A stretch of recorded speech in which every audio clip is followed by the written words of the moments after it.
Samar-samar yang terlihat oleh bocah lelaki itu adalah sosok perempuan yang selama ini membesarkannya, diseret keluar dari dalam rumah. Orang-orang itu membawa perempuan tersebut entah kemana.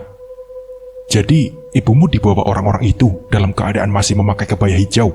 tanya Pak RT, yang beberapa jam setelah kejadian datang menemui bocah lelaki itu yang kini tengah terbaring lemah di dalam rumah itu. Bocah lelaki itu hanya mengangguk lemah seraya terisak. "Siapa sebenarnya mereka? Untuk apa mereka menculik Bu Lastri?" gumam Pak RT. "Nak Andre, tetap tenang ya. Polisi sedang berusaha mencari ibumu serta orang-orang itu. Semoga para penculik ibumu segera tertangkap. Semoga ibumu juga segera ditemukan. Kalau Nak Andre mau, Nak Andre bisa tinggal dulu di rumah Bapak. Di sini kan Nak Andre sedang sendirian dan sedang sakit. Tentu harus ada yang merawatmu, Nak," lanjutnya. Andre kecil tidak berucap apapun. Ia hanya menatap ke arah Pak RT seolah tanpa berkedip. Hari itu juga, Pak RT membawa Andre ke rumahnya. Andre akan dirawatnya di sana, mengingat tiada anggota keluarganya Andre yang di desa itu. Pada suatu malam, saat tertidur pulas, Andre bermimpi bertemu ibunya. Ia bermimpi melihat ibunya sedang berada di pinggir sebuah danau yang airnya telah surut, yang dipenuhi reruntuhan rumah, maupun jalan yang diaspal. Ibu, Andre berseru seraya berlari menghampiri wanita itu. Namun tiba-tiba, sesosok makhluk besar berlumuran lumpur melompat keluar dari dalam bagian danau yang masih berair, menerkam ke arah wanita itu, kemudian membawanya terjun ke dalam air. Ibu! Andre berteriak histeris, kemudian terbangun dari tidurnya. Pak RT yang mendengar teriakan Andre lantas segera menuju kamar anak itu. "Nak Andre, ada apa, Nak?" ujarnya seraya tergopoh, kemudian membuka pintu kamar Andre yang memang tidak dikunci. Saya bermimpi ketemu ibu, Pak. Saya melihatnya dibawa ke dalam air oleh makhluk itu," katanya seraya terisak menahan tangis. "Makhluk apa, Nak? Sebaiknya jangan dipikirkan, Nak. Mimpi hanya bunga tidur. Kalau dipikirkan, yang ada malah terbawa mimpi lagi," tugas Pak RT. Kemudian duduk di samping kasur Andre yang dihamparkan di atas lantai tanpa ranjang. "Makhluk itu besar sekali, Pak. Ia seperti gumpalan lumpur dengan wajah mengerikan. Ia membawa ibu ke dalam air," kata Andre seraya menatap kosong ke arah pintu. Sejenak ia terkesiap saat melihat sosok anak perempuan tengah menatap ke arahnya. Itu siapa, Pak?" tanya Andre. Bukannya di sini tidak ada anak kecil perempuan?" Andre dengan panik menuju ke arah pintu. Pak RT mengernyitkan keningnya, kemudian melihat ke arah pintu. Tidak ada siapa-siapa atau apapun di sana, membuatnya merasa heran. "Tidak ada siapa-siapa di sana, Nak. Di rumah Bapak juga tidak ada anak kecil perempuan. Semua anak Bapak sudah dewasa dan ada yang sudah menikah. Mungkin itu hanya perasaan Andre saja," kata Pak RT seraya memutarkan pandangannya. Sementara sosok anak kecil perempuan itu telah lenyap dari pandangan Andre. Namun sosok baru muncul dari atas langit-langit kamar Andre. Itu adalah sesosok seperti nenek-nenek yang sedang merayap di langit-langit sembari melotot ke arah Andre.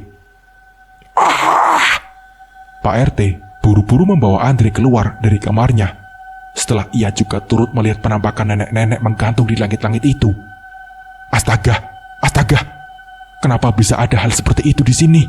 Padahal sebelumnya tidak pernah ada hal begituan, ucap Pak RT dengan terengah. Kita harus ke rumah sebelah. Semoga saja ibu mengizinkan kita menginap di sana, tambahnya seraya membawa Andre keluar dari rumahnya. Sebagai informasi tambahan, terdapat 2 rumah berdampingan, yang mana keduanya adalah milik Pak RT. Namun rumah pertama yaitu digunakan Andre menetap. Sebenarnya biasanya jarang digunakan oleh keluarga Pak RT, selain dipakai menginap oleh para kerabatnya yang berkunjung. Sedangkan rumah kedua yang berukuran lebih besar dan lebih bagus ditempati oleh istri dan anak-anak Pak RT. Jika dibandingkan dengan rumah kedua ini, maka rumah pertama lebih terlihat seperti rumah yang tidak terawat. Kembali ke Pak RT dan Andre yang telah berada di teras rumah kedua, di mana Pak RT telah mengetuk pintu dan mengucap salam, namun tiada jawaban. Pula sekali si ibu dan Yati tidurnya, sampai-sampai bapak ucap salam tidak ada yang menyahut. Gumam Pak RT, seraya melihat ke arah jam tangannya yang menunjukkan pukul 00.45. Andre takut Pak RT, Andre takut. Nenek itu seperti akan memangsa saya, ucap Andre gemetar. Iya, bapak juga melihatnya. Ini sangat aneh. Padahal sebelumnya tidak pernah ada kejadian seperti itu. Rumah bapak yang itu aman-aman saja kok, kata Pak RT. Pak, saya takutnya kejadian tadi itu gara-gara ada saya di sini. Saya takut, Pak. Ada sosok jahat yang terus mengikuti saya hingga mengganggu Pak RT juga. Mungkin alangkah baiknya saya kembali ke rumah saya saja, tutur Andre dengan nada sendu. Tidak mungkin begitu, Nak Andre. Lagi pula kejadiannya baru malam ini kan. Di malam sebelumnya, saat Nak Andre sudah tinggal di sini tidak ada yang aneh-aneh, sangka Pak RT. Andre pun terdiam, seraya menatap kosong ke arah pintu rumah yang belum juga buka.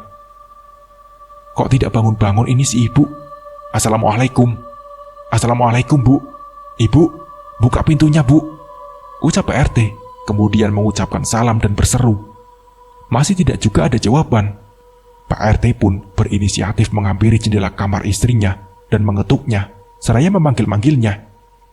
Bu, bukain pintunya, Bu. Bapak mau masuk, ucapnya, kemudian tercenung. Sudah biasa rumah tangga yang sudah tua, si ibu lebih banyak membangkang kepada saya selaku suaminya. Ternyata rutin ikut pengajian tidak membuatnya menjadi lebih baik, gerutunya. Kemudian kembali kepada Andre yang dilihatnya tengah celingukan dengan panik. Kenapa, Nak Andre? Ada apa? Tanyanya kepada anak itu. Pak, sebaiknya saya pulang saja ke rumah. Saya takut, Pak. Nenek itu sedang mengincar saya. Andre membeliakan kedua matanya ke arah satu sudut yang dilihat oleh Pak RT. Tidak ada apa-apa. Baiklah, Nak Andre. Bapak akan mengantarmu. Lagi pula, Bapak enggan berurusan dengan ibu. Dia sudah seperti orang lain di dalam keluarga Bapak. Ayo, Nak Andre, tukas Pak RT. Saat tengah malam lewat itu, Pak RT bersama Andre pergi dengan menyusuri jalan perkampungan yang sunyi. Terkadang mereka dikejutkan oleh gonggongan anjing yang mendapati mereka berdua. Saya benci gonggongan anjing. Ketika ada pencuri diam saja, tapi ketika orang biasa lewat, gonggongannya sudah seperti kerasukan setan saja, ucap Pak RT dengan nada geram. Tak beberapa lama kemudian, mereka berdua tiba di rumah Andre dan mendapati pintu depan terbuka. Rumahmu seperti ada yang menyatroni, Nak Andre. Pak RT kemudian menyoroti pintu depan rumah Andre yang terbuka itu. Ah, garis polisi. Waduh, Nak Andre, rumahmu tampaknya belum bisa diisi dulu, lanjutnya saat melihat garis polisi melintang di depan pintu. Pak Husin, sedang apa malam-malam di sini? Seseorang mendadak muncul dan menegur Pak RT. Pak Usman, saya juga ingin bertanya demikian, tugas Pak RT, seraya melihat ke arah kentongan yang dibawa bapak-bapak itu. Saya sedang melakukan ronda keliling, Pak Husin. Tadinya saya berdua sama Pak Jain, tapi dia pulang dulu, sakit perut katanya. Kenapa Andre malah dibawa kemari? Rumahnya kan dipasangi garis polisi, kata Pak Usman seraya menatap ke arah Andre. Nah, Andre diganggu ketika sedang di rumah saya yang pertama. Mau saya ungsikan ke rumah kedua, pintunya tidak dibukakan, tugas Pak RT. Diganggu? Waduh, Bu Rokah selalu kebangetan. Ceraikan saja, Pak, sudah nggak benar itu, kata Pak Usman terdengar geram. Pak RT menghela nafas. Pak Usman, saya tidak tahu harus mengungsikan Nak Andre kemana. Di rumah saya tidak aman. Di sini masih dalam pengawasan polisi, ucapnya. Saya sebenarnya tidak keberatan Nak Andre tinggal di rumah saya. Masalahnya adalah di rumah saya sudah penuh, sesak oleh keluarga adik saya yang mengungsi. Pak Husin kan tahu adik saya habis diusir oleh kakak iparnya dari tanah di mana rumahnya berdiri. Tugas Pak Usman seraya menghela nafas berat. Pak Usman tidak perlu merasa risau begitu. Saya akan ke desa malam ini juga. Biasanya di balai desa ada para warga yang piket. Biasanya mereka di sana hanya mengopi dan menonton bola, kata Pak RT, kemudian menatap ke arah Andre. Ya sudah kalau begitu, saya mohon maaf sekali lagi tidak bisa membantu Pak Usin, khususnya kepada Nak Andre. Saya benar-benar minta maaf. Bukan karena tidak mau ketitipan, ya tapi karena itu tadi, keluarga adik saya, kata Pak Usman sambil menepuk pundak Andre. Pak RT kemudian membawa Andre ke balai desa, di mana selanjutnya ia menjumpai para warga yang sedang berjaga di sana. Mereka tampak terkejut dengan kedatangan Pak RT dan Andre yang merupakan anak Nyai Lastri. Semua orang tahu Nyai Lastri hilang diculik sekelompok orang yang menumpangi sebuah minibus dengan jendela yang telah diganti dengan penutup dari lembaran aluminium serta dicat kuning. Kejadiannya pada pagi hari, tepat saat orang-orang telah pergi bekerja. Rumah Bu Lastri memang agak berjauhan dengan rumah tetangganya, jadi wajar kalau kejadiannya luput dari perhatian, tutur salah seorang warga yang berjaga di sana.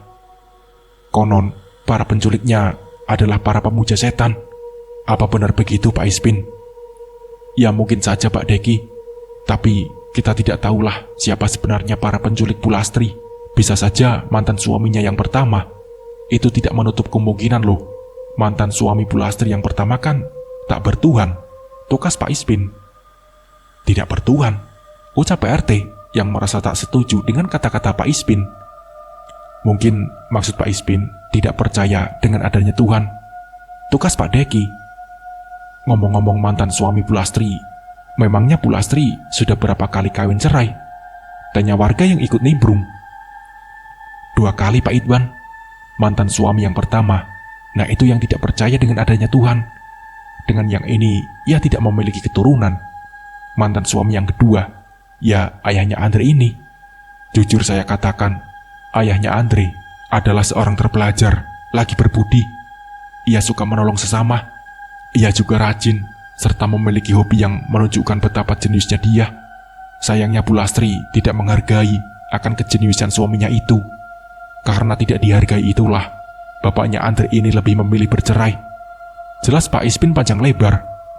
Sejak itulah Bu Lastri menjanda, lanjutnya. Oh begitu ya, iya sih. Pak Inong orangnya memang cerdas, serta ramah terhadap siapapun. Ia juga tidak pelit, tidak seperti mantan istrinya, komentar Pak Deki. Sudahlah, tidak perlu menjelek-jelekkan orang yang sudah jelek. Lagi pula kita belum tentu lebih baik daripada orang yang kita bicarakan kejelekannya, tukas Pak RT. Andre sudah tidur, Pak. Tampaknya dia sangat mengantuk, kata Pak Ispin. Saya pikir sudah. Sekarang tinggal menunggu esok tiba. Saya ingin membicarakan soal Andre dengan Pak Kades. Mudah-mudahan saja ada solusi untuknya, kata Pak RT.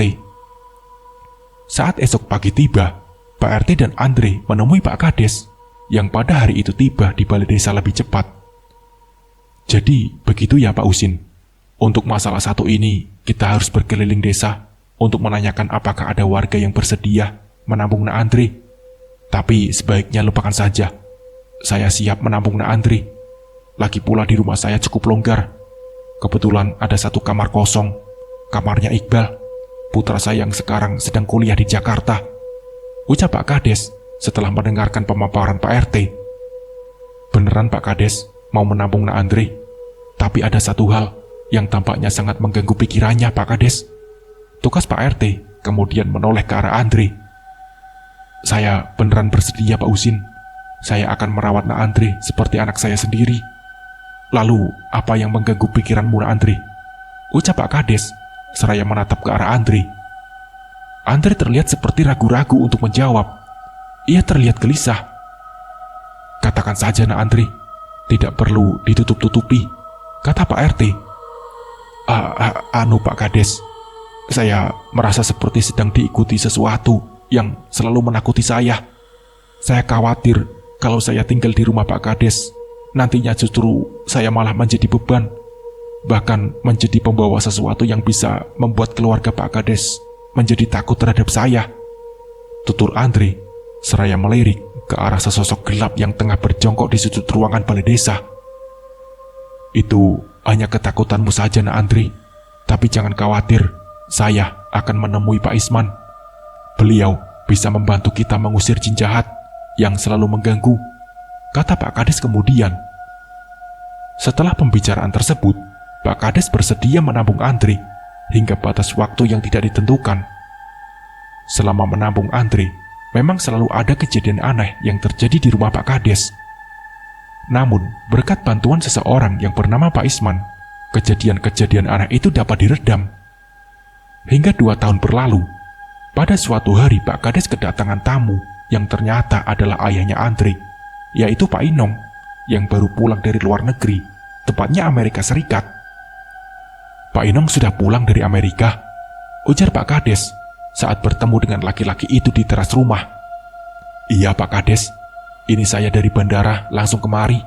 Saya sudah tahu perihal penculikan mantan istri saya sejak setahun yang lalu, tapi saya saat itu belum bisa pulang. Saya di sana waktu itu sedang terlibat proyek pembuatan roket yang akan membawa satelit ke luar angkasa.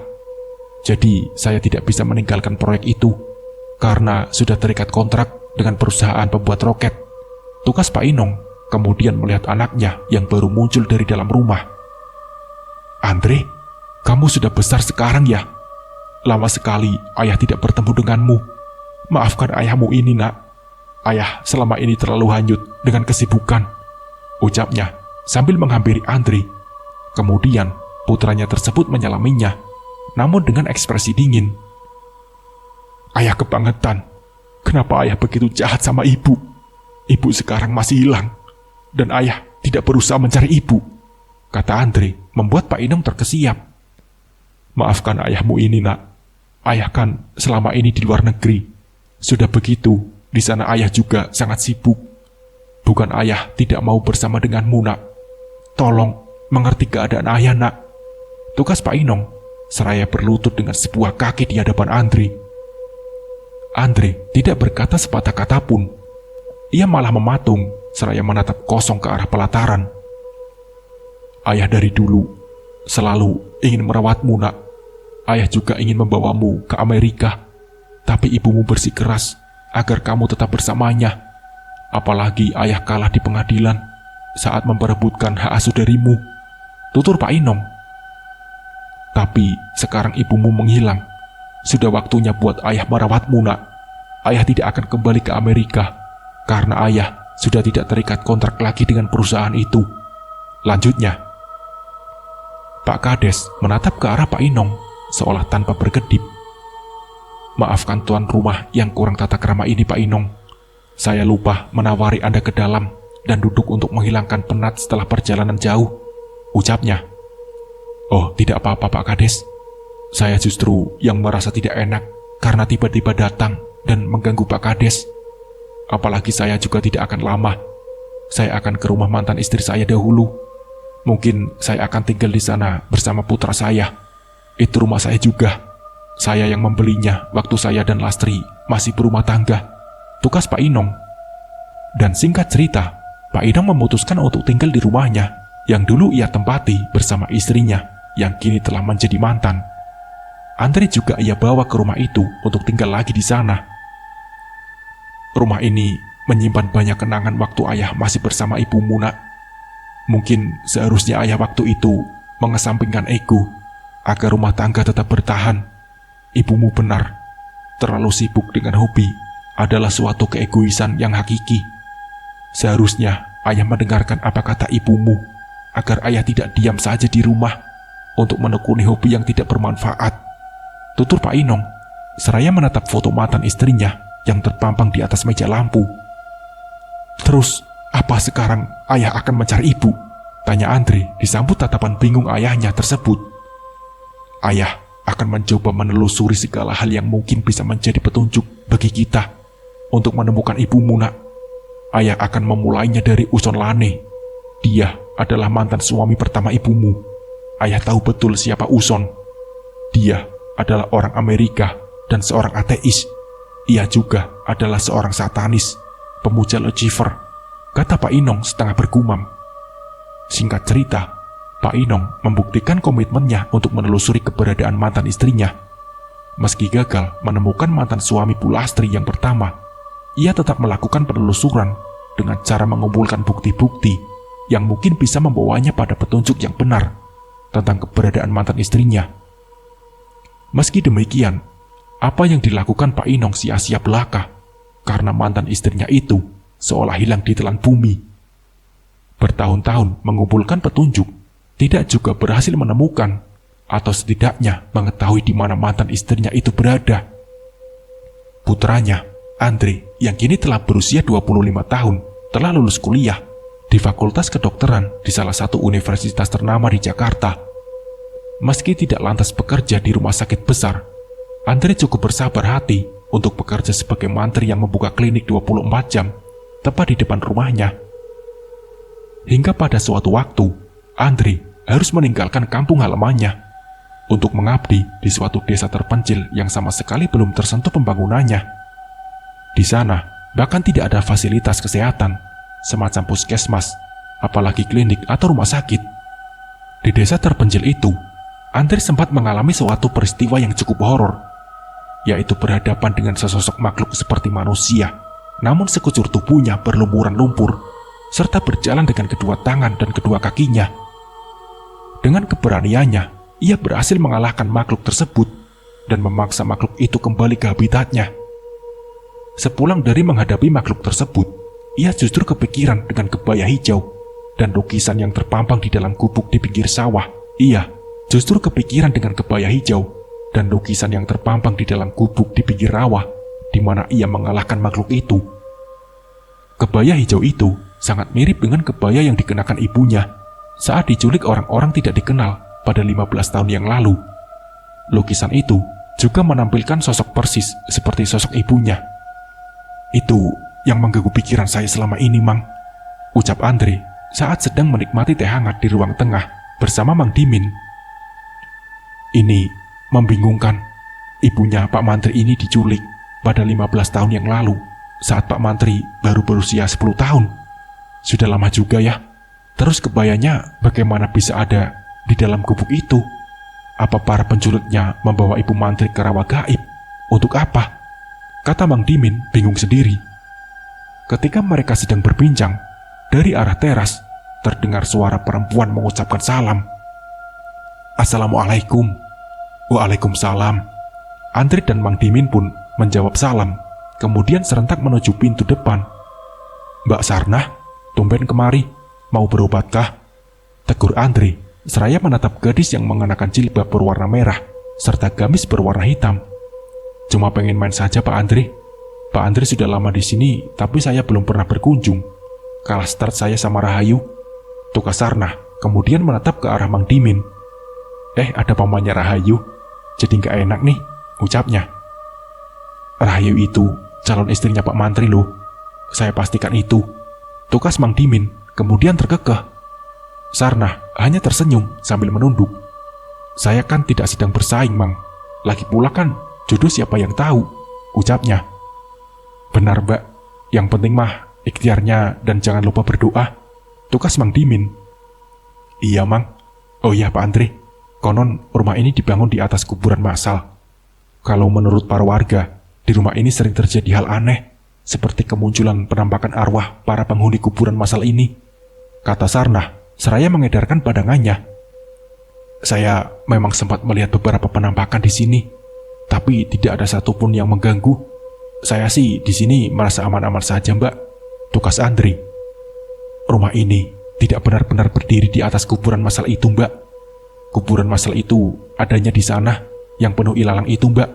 Di sana juga ada 2 batang pohon beringin kecil, ucap Mang Dimin sambil melihat ke arah area yang dimaksud.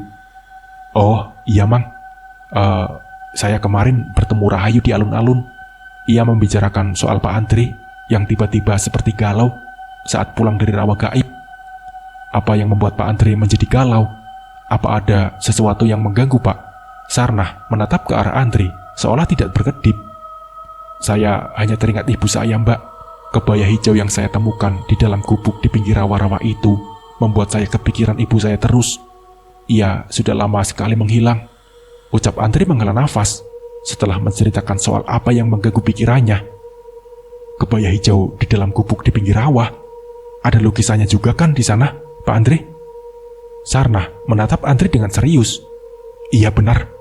Mbak Sarnah tahu dari Rahayu soal lukisan itu, tukas Andre. Kebaya itu sebetulnya punya saya, Pak. Mang Udin yang menaruhnya di sana bersama lukisan ibu angkat saya. Kebaya itu awalnya milik ibu angkat saya, yang kemudian beliau berikan kepada saya, ucap Sarnah. Penuturan Sarnah membuat Andre terkejut dan dengan cepat melontarkan pertanyaan. Ibu angkat? Namanya siapa, Mbak? Di mana dia sekarang? Tanya Andre, seraya menatap Sarnah tanpa berkedip. Pak Andre, kenapa sih kok bertanya cepat banget? Satu-satu dong, Pak, nanyanya. Tukas gadis itu merasa risih. Iya, Mbak, maafkan saya. Saya hanya merasa penasaran. Saya ingin segera tahu siapa pemilik pertama kebaya itu. Tukas Andre mencoba menenangkan diri. Baiklah, Pak Andre sayang. Nama ibu angkat saya adalah Ismi Rukiah. Ia sekarang tinggal di Bulungan, Kalimantan Utara. Beliau sudah 3 tahunan tinggal di sana bersama suaminya yang seorang bule. Tutur Sarnah membuat Andre semakin penasaran saja. Kenapa ia meninggalkanmu sendiri di sini, Mbak? Tanya Andre. Saya tidak sendiri, Pak Andre. Saya tinggal bersama bibi saya di kampung ini. Bu Ismi tadinya hendak membawa saya ke Kalimantan, tapi saya tidak mau karena suaminya itu mencurigakan, Pak Andre. Jelas Sarnah. Apa? Mencurigakan? Andre mengurutkan kening. Suami bulenya ibu angkat saya terlihat seperti seorang playboy. Ia jelalatan jika melihat saya. Bahkan ia pernah mengintip saya saat sedang berganti pakaian di dalam kamar, tukas Sarnah. Mbak Sarnah, saya penasaran. Apa tujuan Mbak Sarnah menaruh kebaya dan lukisan di dalam gubuk itu? Apa itu semacam syarat ritual? Ucap Mang Dimin. Ya, seperti itulah Mang Dimin. Dulu waktu kebaya itu masih saya simpan di dalam rumah. Sering sekali ada kejadian yang hampir mencelakakan saya. Salah satunya ketika saya mengenakan kebaya itu ke kondangan. Waktu itu saya tiba-tiba terjatuh, kemudian terseret jauh oleh sesuatu yang tidak terlihat. Bekas lukanya pun masih ada. Jelas Sarnah kemudian menyingkapkan lengan gamisnya, dan tampaklah bekas luka yang cukup lebar terpampang di lengannya. Karena itulah saya menaruhnya di gubuk itu bersama lukisan ibu angkat saya. Lagi pula kebaya itu telah robek besar karena kejadian itu. Kenapa saya tidak membuang atau membakarnya? Saya hanya mengikuti saran Abah Dasri agar tidak sembarangan membuang kebaya itu. Membuangnya pun harus sesuai dengan apa yang disarankan oleh orang pintar, ucap Sarnah. Oh, begitu rupanya. Rumit juga ya, tukas Mang Dimin. Pak Andre, Mang Dimin, saya ingin bertanya sesuatu. Boleh nggak saya tinggal di sini? Ucap Sarnah, membuat Pak Andre dan Mang Dimin terkejut. Apa saya tidak salah dengar, Mbak? Sebaiknya Mbak Sarnah jangan aneh-aneh. Apa kata orang, perempuan lajang tinggal bersama 2 orang laki-laki yang juga lajang. Nanti bisa timbul fitnah loh. Tukas Mang Dimin dengan nada tidak setuju. Bukan. Maksud saya, biar saya tinggal di sini sendiri. Mang Dimin sama Pak Andre bisa tinggal di rumah Pak Sarija yang kemarin baru saja ditinggalkan pemiliknya merantau. Rumahnya yang itu tuh, yang gentingnya berwarna biru, nggak jauh dari sini. Tukas Sarnah membuat Mang Dimin dan Andre saling pandang. Kenapa tidak Mbak saja yang tinggal di sana? Lagi pula, memangnya pemiliknya membolehkan rumahnya untuk diisi oleh siapa saja? Tanya Andre penasaran. Pak Sarija sudah menitipkan kuncinya kepada saya, Pak Andre. Beliau juga berpesan kalau ada yang membutuhkan tempat tinggal, sementara bisa mengisi rumahnya. Tapi ia juga bilang, tolong urus rumahnya dan jangan sampai dirusak. Nah, kenapa saya tidak mau mengisi rumah Pak Sarija?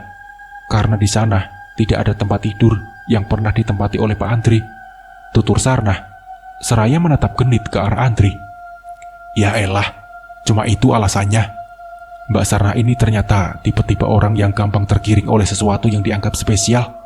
Lama-lama, Mbak Sarnah ini bisa membeli tisu toilet bekas cebok artis terkenal nih. Tukas Mang Dimin seraya menepuk kening. Saya tidak sebodoh itu, Mang. Najis kalau saya ikut-ikutan tren memuja idola secara berlebihan. Itu namanya sudah nggak waras, kata Sarnah ketus. Setelah mendapatkan keterangan dari Sarah mengenai pemilik pertama kebaya hijau yang ditemukan di gubuk pinggir rawa, Andri menelpon ayahnya untuk memberitahukan hal tersebut. Kata putri angkatnya, ia sekarang berada di Bulungan, Kalimantan Utara, bersama suami bulenya. Mungkin saja suami bulenya itu adalah Uson Lane yang ayah ceritakan dulu, ucap Andri melalui sambungan telepon. Saya akan ikut ayah ke sana. Saya benar-benar merasa penasaran. Apakah benar ibu angkatnya teman saya ini adalah ibu orang tua lain? Lanjutnya, apakah benar ibu angkatnya teman saya ini adalah ibu atau orang lain? Lanjutnya, singkat cerita, Andri memutuskan untuk pulang ke kampungnya. Sementara tugasnya sebagai mantri desa digantikan oleh orang lain. Setelah pulang kampung, Andri bersama ayahnya pun berangkat menuju bandara untuk selanjutnya bertolak menuju Pulau Kalimantan. Singkat cerita, Andri dan Pak Inong telah tiba di salah satu kota kecil di Bulungan. Mereka pun menanyakan seputar keberadaan orang yang mereka cari kepada orang-orang yang ditemuinya. Hampir seharian, mereka berdua menanyai orang-orang hingga kemudian seorang nenek-nenek menghampiri mereka berdua. "Untuk apa menanyakan orang-orang ini, nak?" ujar nenek itu membuat Pak Inong menoleh ke arahnya. "Nenek tahu mereka?" tanya Pak Inong penuh harap. "Kalau memang nenek tahu, lalu kamu mau apa? Mau nenek tunjukkan di mana mereka?" Tukas nenek itu disambut tatapan heran Pak Inong dan Andri. "Iya, Nek, tolong tunjukkan di mana mereka," kata Andri tidak sabar. "Hehehe, ikuti nenek," tukas nenek itu seraya berlalu pergi. Andri dan Pak Inong pun segera mengikuti nenek tersebut hingga mereka tiba di suatu area yang merupakan hutan lebat yang terletak dekat dengan kota. "Kenapa nenek membawa kami kemari?" tanya Andri penasaran. Nenek itu tidak menjawab. Ia menunjukkan ke arah hutan sambil sesekali melihat ke arah Andri dan Pak Inong. "Maksud nenek apa? Kenapa menunjuk ke arah hutan? Apa mereka tinggal di dalam hutan?" tanya Pak Inong tampak bingung. "Saya akan mencoba menelusurinya menggunakan drone. Itu supaya kita tidak capek-capek berjalan ke sana tapi tidak menemukan apa-apa," lanjutnya seraya mengeluarkan drone-nya dan mengaktifkannya. Dan tiba-tiba nenek itu merampas drone Pak Inong dan melemparkannya ke belakang. "Nenek ini apa-apaan sih?" bentak Pak Inong. Dan Pak Inong pun terkejut seraya berupaya mengambil drone-nya yang dilempar nenek tersebut. "Menjauhlah kalian darinya, dia nenek gila!" teriak seseorang yang baru tiba dengan sebuah truk berwarna perak. Orang tersebut turun dari truknya dan secara tiba-tiba mendorong nenek tersebut hingga terjatuh ke jurang di pinggir jalan. Kejadian itu jelas membuat Andri dan Pak Inong terkejut bukan kepalang. "Apa yang kau lakukan? Kau bisa membunuhnya!" teriak Pak Inong, kemudian menghampiri laki-laki yang baru saja mendorong nenek tersebut ke dalam jurang. Dia bukan nenek biasa. Lihat itu!" tukas laki-laki itu seraya menuju ke bawah jurang. Terlihat di sana, nenek tersebut sedang terbungkuk-bungkuk sambil tertawa dengan sangat nyaring. Tentu saja, Pak Inong dan Andri sangat terkejut melihat hal itu. Di benak mereka lantas bertanya-tanya, siapa nenek itu sebenarnya? "Kita harus segera pergi. Kalian ikut saya. Sangat berbahaya jika tetap berada di sini. Kita harus menjauh darinya," kata laki-laki itu seraya berjalan tergesa menuju truknya. "Ngomong-ngomong, saya Akrim. Kalian berdua pasti pelancong yang sedang mencari seseorang di sini. Ayo, masuklah," ucapnya seraya membuka pintu kabin truknya. Tanpa membantah, Pak Inong dan Andri naik ke dalam kabin truk milik laki-laki bernama Akrim itu. Selanjutnya, Akrim melajukan mobilnya meninggalkan tempat itu. Beberapa lama kemudian, setelah mobil menjauh dari lokasi kejadian barusan, "Siapa nenek itu sebenarnya? Dia sepertinya tahu siapa yang sedang kami cari," ujar Andri penasaran. "Iya, biasa dipanggil Rohayati atau Nenek Hayati. Konon, ia memiliki ajian rawa rontek. Bukan konon, kita sudah melihat bagaimana kemampuannya setelah saya dorong ke dalam jurang. Sayangnya, ia bukan orang waras. Ia adalah hantu hidup yang sering meneror orang-orang tertentu, terutama para pendatang baru," jelas Arkim seraya melihat ke arah spion. "Lalu, soal dia tahu orang yang sedang kami cari, apakah itu benar?" tanya Pak Inong. Bisa benar, bisa juga salah. Ia terkadang suka bermain trik untuk kemudian memangsa lawannya yang kalah. Memangnya siapa yang sedang kalian cari? Tukas Arkim kemudian bertanya. Apa Anda pernah melihat perempuan ini? Ucap Pak Inong sembari memperlihatkan selembar foto mantan istrinya. Arkim menoleh sebentar ke arah foto itu, kemudian mengembalikan pandangannya ke depan. Iya, saya pernah melihatnya ketika baru kembali dari hutan setelah ditahan oleh orang-orang rimba. Tukas Arkim. Namanya Ismi Rukiah kan? Lanjutnya, membuat Andre dan Pak Inong terkejut. Berarti ibu angkatnya teman saya adalah ibu ya, kata Andre sambil menatap ke arah ayahnya itu. Mas Arkim ini pernah bertemu dengannya di mana? Tanya Pak Inong penuh antusias. Di kota tempat teman-teman berkelana saya tinggal, Pak. Saya akan membawa kalian ke sana sekarang juga. Kebetulan dari sini tidak begitu jauh, tukas Arkim kemudian. Andre dan Pak Inong pun merasa begitu antusias setelah mendapatkan titik terang tentang keberadaan perempuan yang sudah dipastikan adalah Bu Lastri. Saat itu, hari telah beranjak gelap. Jalanan yang akan dilalui pun terlihat begitu gelap karena tiadanya lampu jalan. Hanya lampu depan truk itu yang menerangi jalan di depan. Tidak, di depan sana itu area pencegatan. Kita harus siap jika itu muncul, ucap Arkim dengan was-was. Area pencegatan? Apa itu? Tanya Andre penasaran. Itu semacam tempat munculnya penampakan makhluk halus. Bisa berupa ular yang sangat besar atau hewan buas yang tidak biasa, tukas Arkim. Saya pikir itu hanya cerita rakyat, lebih ke mitos biasanya, kata Pak Inong menimpali. Pada saat truk melewati salah satu sudut jalan yang berdekatan dengan suatu rumpun bambu yang rindang, terlihat 2 ekor harimau berukuran lebih besar daripada harimau biasa sedang menggeliat di pinggir jalan. Harimau? Tapi kok besar sekali? Lebih besar daripada harimau kebanyakan. Ada 2 ekor. Komentar Andre yang merasa was-was dengan kemunculan 2 binatang buas itu. Hal yang perlu kita lakukan adalah tetap tenang.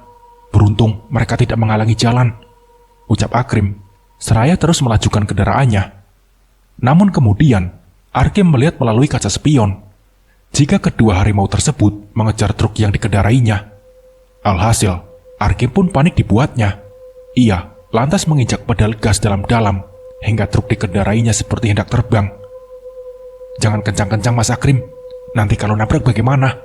Bagi Pak Inong. Karena truk melaju cukup cepat, tidak terasa mereka pun telah tiba di lokasi tujuan. Kedua harimau itu juga tidak nampak lagi di belakang truk. Akhirnya dapat memelankan laju kendaraannya untuk kemudian berbelok ke kanan menuju tempat tinggal teman-temannya yang ia singgung sebelumnya. Sesampainya di depan suatu bangunan berlantai 2, mirip dengan kos-kosan, Arkim menghentikan laju truknya. Kita sudah sampai. Ini adalah mes para pekerja, di mana teman-teman saya tinggal, ujar Arkim, kemudian turun dari kabin truknya. Tak berapa lama, Arkim berjumpa dengan 2 orang laki-laki yang tampaknya seumuran dengan Andre. Mereka berdua terlihat keheranan dengan kedatangan Arkim bersama 2 orang yang bersamanya. Kim, ngapain malam-malam kemari bawa truk? Mau ngangkut? Ujar salah seorang teman Arkim. Bukan Dan, aku kemari mengantar 2 orang itu. Mereka ingin bertemu dengan Bu Ismi, tapi aku tidak berani mengantar mereka sendiri. Tukas Arkim disambut tatapan serius dari 2 orang temannya itu. Waduh Kim, apa tidak salah mereka ingin bertemu Bu Ismi? Apa mereka tamu penting Bu Ismi? Kalau bukan, bisa gawat. Suami Bu Ismi kan seorang yang mengerikan. Mungkin dia bukan manusia, melainkan iblis. Tukas yang satunya lagi. Dani, mungkin mau mengantarmu. Kalau aku sih, enggak. Aku masih ingin hidup. Lanjutnya, aku juga, kalau untuk urusan dengan Bu Ismi, aku enggak. Tukas Dani. Waduh kalian ini. Masalahnya, ini sangat urgent. Bu Ismi itu adalah ibu dari orang itu tuh yang lebih muda. Kalau yang satu lagi adalah mantan suaminya, kata Arkim gusar. Jadi mereka adalah keluarganya Bu Ismi, tukas Dani, kemudian menghampiri Pak Inong dan Andre yang sedang berdiri termangu di depan bangunan mes. Bagaimana? Apa kalian siap mengantar kami ke rumah Bu Ismi? Ujar Pak Inong saat Dani tiba di hadapannya. Siap tidak siap sih Pak, pergi ke sana sangat berisiko. banyak setan yang akan menghalangi, tokas Dani. Ngomong-ngomong, saya Dani. Tadi Arkim sudah menyebutkan perihal keinginan bapak dan masnya ini. Seperti yang sudah saya bilang, pergi ke sana sangat berisiko, Pak. Lanjutnya, seraya melihat ke arah Arkim dan temannya yang satunya yang menghampiri. Saya tidak mengerti, setan yang akan menghalangi. Itu terdengar tidak masuk akal, tukas Pak Enong heran. Pokoknya, akan ada banyak kejadian mistis di perjalanan, Pak. Bahkan di antaranya bisa saja membunuh kita karena saking kuatnya entitas mistis di sana. Saya tidak tahu kenapa bisa begitu. Mungkin saja suami Bu Ismi adalah seorang pengguna ilmu hitam, jelas Dani, seraya menatap ke arah Pak Inong. Pak Inong terlihat tercenung. Mungkin kita membutuhkan orang pintar di perjalanan, Mas. Kita tidak bisa sembarangan pergi ke sana. Harus ada bekal untuk kita pergi ke sana, kata Andri mengusulkan. Bisa. Saya ada kenalan. Besok saya akan menemuinya. Nanti biar dia memutuskan kapan kita akan berangkat, tukas Dani kemudian. Dan singkat cerita, keesokan harinya, Dani menemui seseorang yang dianggap sebagai orang pintar atau paranormal. Dani pun mengutarakan maksudnya. Begitu ya, hutan mati sunyi memang dikenal akan keangkerannya. Karena itulah Bu Ismi dan suaminya memilih tinggal di sana. Mereka tidak ingin ada orang yang mengganggu kehidupan mereka. Sangat-sangat misterius, ucap laki-laki setengah baya yang ditemui oleh Dani tersebut. Iya, benar Pak Ihsan. Kehidupan dua orang itu sangat misterius. Kenapa mereka memilih hidup seperti di pengasihan? Mereka bahkan tidak mau menerima tamu, apalagi tamu tidak diundang, kata Dani. Terakhir saya melihat mereka waktu setelah kita pulang dari kota itu. Mereka terlihat begitu kursa-kerusu, seperti sedang diuber-uber. Lanjutnya, iya, mereka sepertinya sedang menyembunyikan sesuatu yang sangat rahasia. Sampai-sampai mereka memilih hidup jauh dari keramaian, tukas Pak Ihsan. Saya siap berangkat nanti hari Rabu. Kalau besok saya ada urusan penting yang tidak bisa ditinggalkan, kabari mereka ya. Lanjutnya, iya, baiklah Pak Ihsan. Saya akan mengabari mereka, tukas Dani, kemudian pamit untuk pulang. Singkat cerita, di hari yang telah ditemukan, Andri bersama Pak Inong, Dani, Pak Ihsan, Arkim, dan satu orang lagi yang bernama Arhan memulai perjalanan menuju ke tengah hutan dengan menggunakan sepeda motor berboncengan. Andri membonceng ayahnya, Dani membonceng Arhan, dan Arkim membonceng Pak Ihsan. Kita tidak boleh merusak motornya. Ingat, ini semua motor adalah motor rental, ujar Arhan yang dibonceng Dani dengan motor mereka berada paling depan. Jangan khawatir, paling motornya hilang pas sudah di dalam hutan, tukas Arkim kemudian melajukan motornya. 3 sepeda motor trail tersebut langsung menuju ke suatu jalan tanah yang mengarah ke dalam hutan setelah keluar dari area kota kecil. Sepanjang jalur yang berupa tanah itu, rumpun-rumpun menjuntai ke jalan. Jalur itu juga tampak begitu teduh karena saking lebatnya rumpun-rumpun bambu di sepanjangnya. Saat mencapai area yang dipenuhi pepohonan rendah berdaun lebat, mereka merasakan ada hal yang ganjil yang tiba-tiba muncul. Kita telah memasuki lingkaran gaib yang diciptakan seseorang yang memiliki ilmu hitam. Tetap jeli melihat sekitar. Bisa saja mereka muncul dan menyergap, ucap Pak Ihsan seraya mencabut pisau dari sarungnya yang ia selipkan di pinggangnya. Apa kita memang harus menggunakan senjata? Bukannya yang akan kita temui selama perjalanan adalah makhluk halus? Tanya Arhan sambil mengedarkan pandangannya. Bukan tidak mungkin kita akan berhadapan dengan para bodyguard suaminya Bu Ismi. Mereka biasanya tinggal dengan berkemah di dalam hutan agak jauh dari rumah Bu Ismi, tukas Pak Ihsan seraya melirik ke arah sebatang pohon kecil di sebelah kiri yang tampak bergoyang-goyang. Berhenti, ujar Dani seraya menghentikan sepeda motornya, kemudian melihat ke arah pohon kecil yang juga dilihat oleh Pak Ihsan. Semua orang yang mengendari sepeda motor serentak menghentikan laju kendaraannya. Mereka celingukan saat mendengar suara seperti siulan. Di depan sana, ucap Pak Ihsan saat melihat siluet dari sosok berukuran kecil dan ramping yang berdiri di tengah jalan. Apa kita terobos saja mereka? Tanya Arkim sambil melihat ke arah Pak Ihsan. Jangan, terlalu beresiko. Kita hadapi mereka secara langsung. Biar saya saja yang paling depan, Kalian yang mahir bela diri sebaiknya bersiap-siap, tukas Pak Ihsan. Semua orang turun dari kendaraannya masing-masing. Mereka semua berjalan menghampiri ke arah sosok-sosok kecil yang terlihat begitu samar. Mereka seperti bayangan. Jangan-jangan mereka memang bayangan. Tentu senjata kita tidak akan mempan terhadap mereka, kata Arkim yang kini tengah menggenggam sebilah golok. Kita harus perlu mendesak mereka.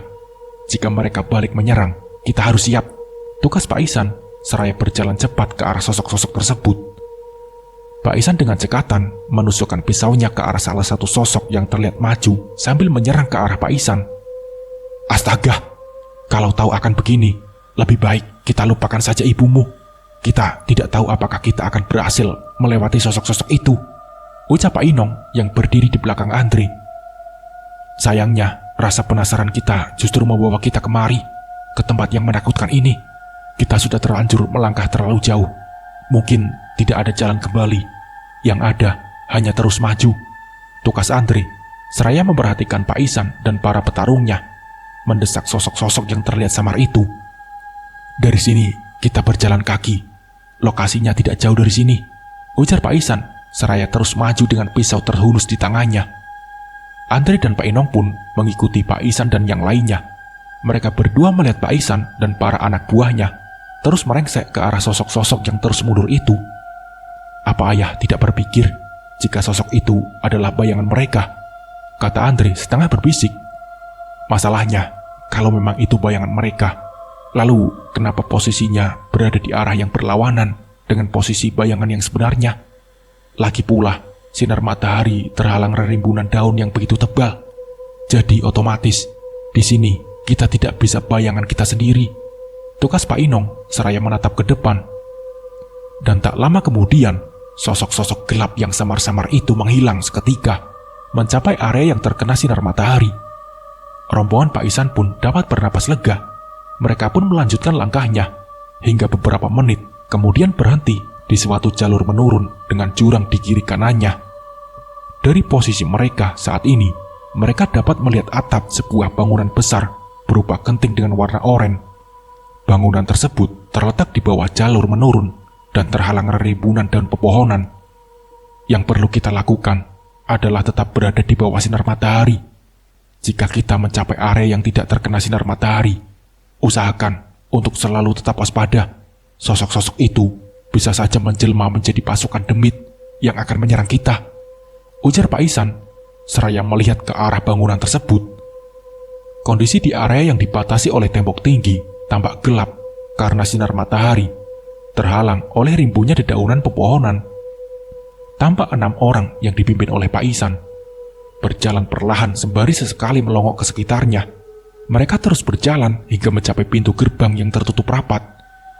Sepertinya pintu gerbang itu dikunci dari dalam, yang menandakan bahwa di dalam sana ada penghuni. Mungkin para penghuninya sudah mengetahui bahwa mereka akan kedatangan tamu tidak diundang. Permisi, Ibu Ismi, adakah di dalam? Ujar Pak Ihsan dengan suara agak nyaring. Bu Ismi, saya ada perlu dengan ibu. Tolong kemarilah, lanjutnya. Kemudian melirik ke arah kiri dari posisinya berdiri.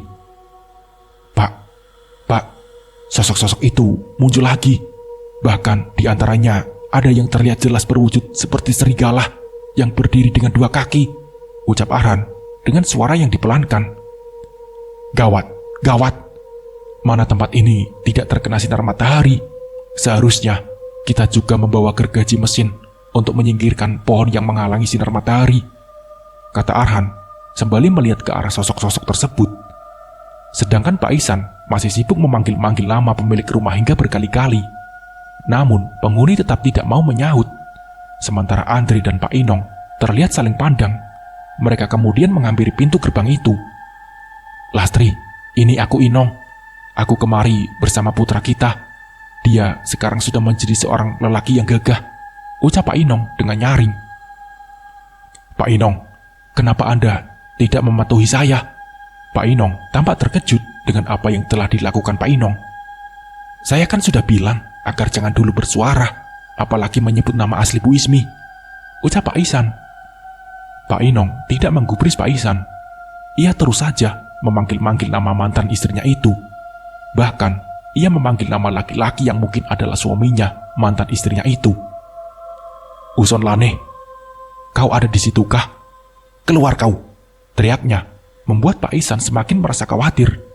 Namun Pak Ihsan tidak dapat mencegah apa yang dilakukan Pak Inong, karena ia sekarang sibuk berhadapan dengan beberapa sosok makhluk bertampang menakutkan.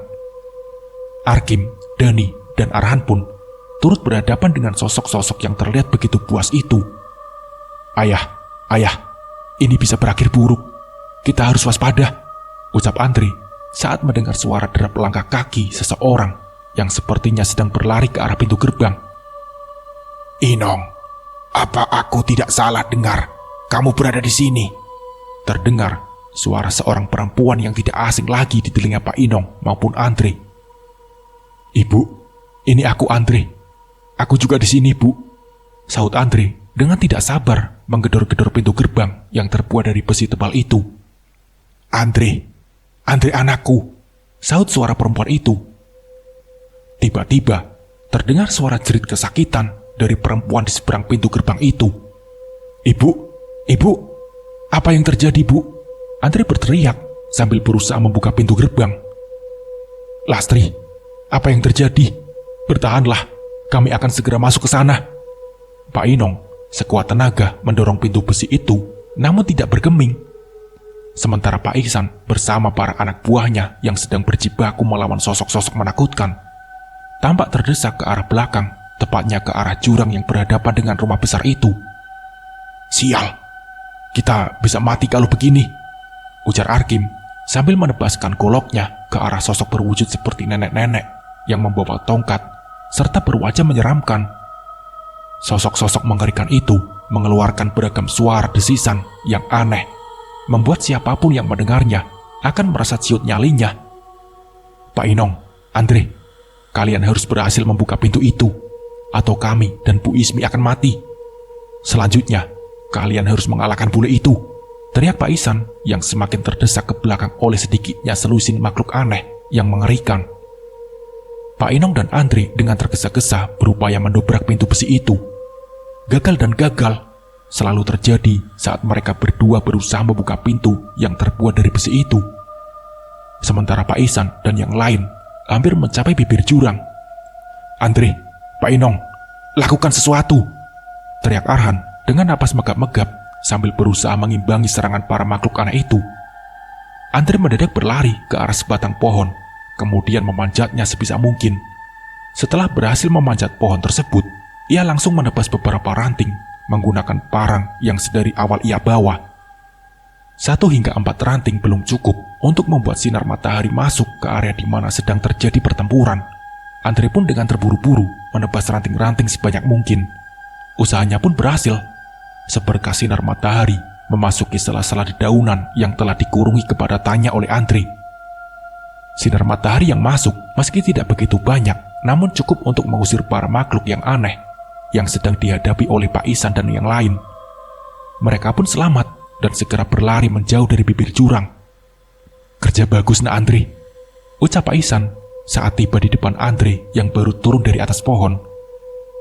"Kita dobrak pintu itu, menyingkir Pak Inong," teriak Dani yang ternyata telah membawa sebatang pohon berukuran sedang dibantu Arkim dan Arhan.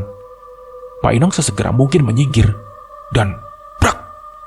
Batang pohon yang digotong dan ditumbuhkan ke pintu gerbang berhasil merobohkan pintu gerbang tersebut hingga terhempas ke dalam. Setelah daun pintu terhempas, tampaklah area pelataran yang terlihat kosong tanpa seorang pun di sana. Ibu tidak ada di sana. Sepertinya ia telah dibawa masuk ke dalam sana," kata Andre seraya berlari memasuki area pelataran diikuti yang lain. Pak Ihsan mengamati lahan pelataran yang sebagian terdiri dari jalur beton yang jika diamati secara seksama akan membentuk pola lingkaran dengan bintang terbalik. Ia kemudian mendapati bercak darah yang cukup banyak di salah satu permukaannya. Kemudian terdapat beberapa bercak darah yang mengarah ke samping kanan bangunan rumah bercat serba putih itu. "Ibu, jangan-jangan ibu telah dibunuh," bekik Andre yang juga melihat bercak-bercak darah tersebut. "Bajingan!" Pak Inong tampak tersulut amarah kemudian berlari mengikuti jejak bercak darah itu. Arkim, Arhan, Dani, kalian tebang pohon-pohon ini, atau minimal kalian singkirkan dahan-dahannya. Usahakan tempat ini menjadi terang oleh sinar matahari. Kita juga harus menyelesaikan ini sebelum matahari terbenam, atau kita akan terjebak di sini, ujar Pak Ihsan seraya berlari mengikuti Andre yang telah terlebih dahulu mengikuti ayahnya. Arkim bersama Dani dan Arhan pun segera memangkas dahan-dahan pepohonan yang tumbuh di pelataran rumah itu. Mereka bahkan menebangi beberapa batang pohon yang ukurannya lebih kecil. Akhirnya, setelah sinar matahari menerangi pelataran yang awalnya gelap karena tertutup rindangnya pepohonan, ketiga orang tersebut dapat beristirahat. Selanjutnya, mereka segera menyusul Pak Ihsan. Sementara itu, Pak Inong dan Andre tiba di suatu kolam renang yang terdapat di belakang rumah. Mereka terperanjat saat melihat sesosok perempuan yang badannya berdarah di atas air kolam dengan kedua kaki digantungi batu yang cukup besar dan kedua tangannya yang diikatkan ke tiang besi di pinggir kolam. "Ibu, ibu!" teriak Andre saat mengenali perempuan tersebut. "Lastri!" Pak Inong segera berlari ke arah di mana mantan istrinya tengah tergantung dengan beban batu di bawah kedua kakinya itu. Tiba-tiba, terdengar suara letusan senjata api, disusul terjatuhnya tubuh Pak Inong ke atas area berbataku. "Ayah!" pekik Andre, seraya berlari ke arah ayahnya yang sedang telungkup tidak sadarkan diri. "Kalian kemari hanya untuk mengantarkan nyawa. Berani sekali kalian mengusik kehidupanku." Seseorang dengan sepucuk pistol muncul dari balik pintu belakang rumah yang terbuka. Kau yang menculik ibuku dan menghancurkan hidupnya." Andre menatap tajam ke arah laki-laki yang adalah seorang bule itu. "Hahaha, aku sekarang telah tiba pada saat di mana aku akan menyaksikan Lastri dan keluarganya mati di tempat ini. Tapi sebelum itu, aku ingin mengenalmu, putra istriku," kata laki-laki yang Andre yakini adalah Uson Lane, suami pertama ibunya. "Bermimpilah, dasar perusak hidup orang lain. Aku menantangmu sekarang. Siapa yang akan mati? Siapa yang akan tetap hidup setelah semua ini selesai?" kata Andre tanpa tedeng aling-aling. Uson tertawa terbahak-bahak, kemudian menembakkan pistolnya ke arah Bu Lastri yang masih dalam posisi tergantung itu. "Keparat kau, bajingan! Kalau mau menembak, tembak aku!" Andre berteriak geram, sembari menantang laki-laki yang adalah musuhnya sekarang. "Baiklah, akan kubuat kau mati hanya dalam sekali tembak. Selamat jalan untuk kalian orang-orang yang menyedihkan. Aku sudah tahu kau pasti Andre, putra istriku dari perkawinannya dengan orang itu," tukas Uson sambil menunjuk tubuh Pak Inong dengan pistolnya kemudian menembaknya. Andre benar-benar merasa geram dengan apa yang dilakukan Uson. Laki-laki itu sudah keterlaluan, namun ia tidak tahu harus menghadapi laki-laki bule itu dengan cara apa. Ia harus membawa parang yang pastinya tidak akan terlalu berguna untuk melawan musuh bersenjata api. "Pengecut, masih saja menembaki orang yang sudah tidak berdaya. Saya sudah bilang, tembak saya, jangan mereka," teriak Andre, seraya berlari mengitari kolam renang untuk mencapai di mana posisi Uson berada. "Kau tidak akan bisa kemari." Uson menembak Andre tepat ke arah kepala. Dar! Sementara Pak Ihsan dan yang lainnya gagal menemukan Andre dan Pak Inong. Mereka memang telah tiba di belakang rumah. Namun, mereka hanya menemukan sebuah gazebo dari bambu yang telah diplistur. Tidak ada kolam renang, seperti yang diceritakan sebelumnya. Saat Andre dan Pak Inong tiba di sana, Pak Ihsan mengedarkan pandangannya, kemudian kedua matanya tertuju pada sebatang tombak yang terselip di atas gazebo. Ia lantas mengambil tombak itu. "Mereka sebetulnya ada di sini, tapi sialnya kita beda server dengan mereka. Jadi kita tidak melihat apa yang mereka lihat. Begitupun sebaliknya," ujar Pak Ihsan, seraya melihat ke arah pintu belakang rumah besar itu yang tampak terbuka. "Beda server? Sudah seperti sedang main game online saja, Pak. Tapi apa yang harus kita lakukan?" tukas Arhan. "Kita tunggu dan lihat," ucap Pak Ihsan, seraya menggenggam tombak seperti sedang menggenggam lambing. "Ini satu-satunya kesempatan. Jika kita gagal, maka mereka semua akan mati, menyisakan satu orang penjahat yang sangat berbahaya. Bismillahirrohmanirrohim. Lanjutnya, seraya melemparkan tombak itu tepat ke arah pintu yang terbuka. Kembali ke Andre, yang tampaknya sedikit lagi kepalanya akan tertembus peluru. Namun, sesuatu yang aneh terjadi. Peluru tersebut menabrak suatu benda yang sedang meluncur keras ke arah dada Uson. Akibatnya, peluru tersebut terpental dan gagal mengenai sasaran.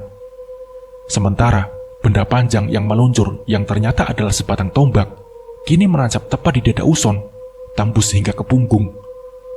Laki-laki itu pun menjerit kesakitan, disusul terjatuhnya tubuh ke atas permukaan lantai. Pistolnya juga terlepas dari pegangannya. Darah tampak mengucur deras dari lubang yang dihasilkan oleh hantaman tombak yang tiba-tiba muncul itu. Kau! Uson hanya berteriak pendek, kemudian ia terkulai, tidak bergerak lagi. Andre terbelalak melihat kejadian barusan. Ia seolah merasa tidak percaya dengan apa yang disaksikannya. Ia hanya bisa tertegun melihat ke arah jasad Uson yang bermandikan darahnya sendiri. Mendadak, tempat tersebut berguncang keras. Semua apapun yang ada di sana turut berguncang, bahkan di antaranya rubuh, termasuk tembok rumah. Andre buru-buru membuka belenggu ibunya, kemudian membawa wanita itu ke tempat yang menurutnya cukup aman. Tidak lupa, ia juga mengungsikan Pak Inong yang masih belum juga sadarkan diri. Dari tempat mengungsi, Andre menyaksikan rumah besar milik Uson hancur berhamburan, kemudian amblas ke dalam tanah, serta mengumpulkan debu serta serpihan material. Kolam renang yang tadinya menjadi tempat ibunya digantung, turut amblas ke dalam bumi. Dari arah salah satu sudut, terlihat Pak Isan dan yang lain berlari sekencang-kencangnya ke arah di mana Andre bersama ibu dan ayahnya berada. Andre, kita harus segera tinggalkan tempat ini. Tempat ini akan segera runtuh, teriak Pak Hasan saat mencapai tempat di mana Andre berada. Dibantu Pak Isan dan yang lain, Andre membawa ayah dan ibunya yang masih belum juga siuman. Ia tentu merasa sangat khawatir dengan keduanya, karena di tubuh mereka terdapat beberapa lubang bekas peluru. Akhirnya, mereka pun berhasil menjauh dari lokasi bekas rumah Uson Lane yang kini telah menjadi reruntuhan yang amblas ke dalam tanah. Kini di sana yang terlihat hanya reruntuhan yang memenuhi suatu lubang besar di atas tanah. Dari atas tanjakan itu, mereka menatap ke arah reruntuhan itu. Kita berhasil mengalahkannya. Sekarang saatnya kita pulang. Kita juga harus membawa mereka ke rumah sakit, ujar Pak Isan, kemudian berlari sembari menggotong Pak Inong bersama Arhan. Sementara Dani bersama Andre menggotong Bu Lastri, atau yang juga dikenal sebagai Bu Ismi. Cerita pun selesai dengan keberhasilan Andre dan Pak Inong menemukan Bu Lastri dan membawanya keluar dari rumahnya Uson Lane. Singkat cerita, mereka membawa Bu Lastri pulang ke kampung halaman. Sesampainya di kampung halaman, Sarnah yang merupakan putri angkat Bu Lastri rupanya sudah di sana menunggu. Ia tidak sendiri. Ia datang bersama kekasihnya yang juga telah jadi tunangannya.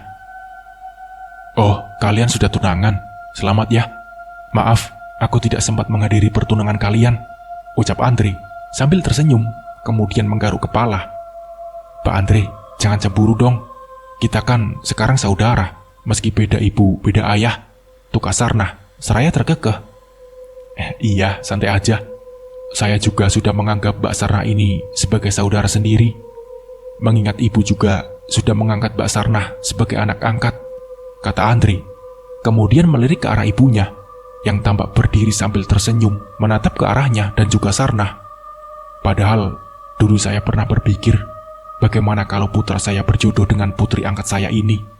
Ternyata, kenyataannya begini, gumam Bu Lastri sambil menggelengkan kepalanya. Kenapa jadi ayah yang merasa sakit hati ya, melihat putra kita yang seolah sedang dikecewakan perempuan itu, kata Pak Inong yang muncul dari belakang Bu Lastri. Sudahlah ya, Andre pasti bisa menjalani hari-harinya seperti biasa. Ia pasti seorang laki-laki yang kuat, tukas Bu Lastri seraya tersenyum. Nah, seperti itulah kisahnya. Semoga dari kisah ini kita bisa mengambil hikmah dan pembelajarannya. Mungkin cukup sekian dari saya. Wassalamualaikum warahmatullahi wabarakatuh.